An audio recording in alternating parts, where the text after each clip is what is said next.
Luto muna tayo guys ng bagoong na alamang. Alright.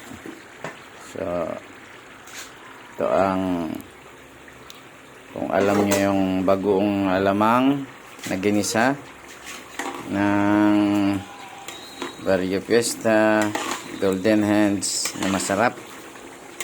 So, ito naman po ay katulad halos nun dahil tayo po ay nagtrabaho doon, tagal din tayo doon,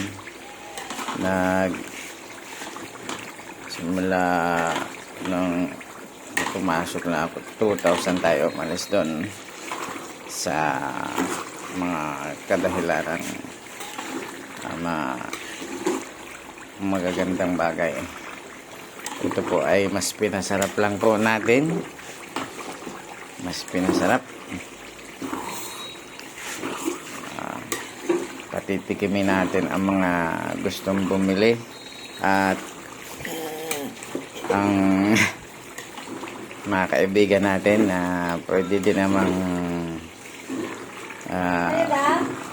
makatikim lamang ng masarap nating luto.